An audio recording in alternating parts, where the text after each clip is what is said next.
ng pera. Siyempre, namimigay siya ng pera dahil marami siyang nakulimbat sa pagbenta ng boto mo, ng boto ko. Of course, ako, I keep fighting. Ulitin ko, 2 weeks nang lumulutang-lutang yung video niya yan. Kinasuhan ba ako ng COMELEC? Hindi. Takot. Hindi ako kinasuhan ng COMELEC, hindi ako pinapadisbar, hindi ako pinapatanggalan ng lisensya as a CPA. Alam nila, mga kababayan, na yung evidence ang pinapakita ko is something they cannot refute in court. Alam nila yan. Alam nila yan, huling-huli ko talaga sila dyan.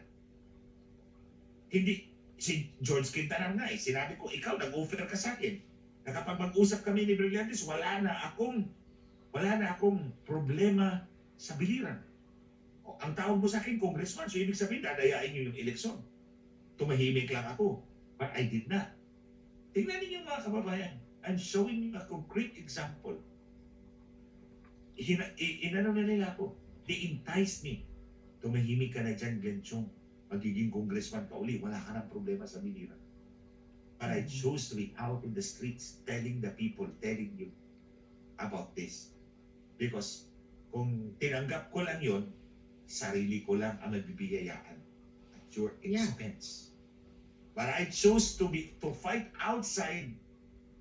I chose to fight in the streets because if we succeed, lahat tayo mabibigayaan. So that's what I'm calling on every Filipino to rise up today. To stop this massive cheating once and for all. Because you never know. Basta ang sabi ko lang sa inyo, they're enjoying their life at our expense. Yeah. They are enjoying their life to the fullest at our great expense. Hindi nyo lang siguro mararamdaman yan. But down the road, you will realize that you have paid the greatest price for your inaction, for your apathy.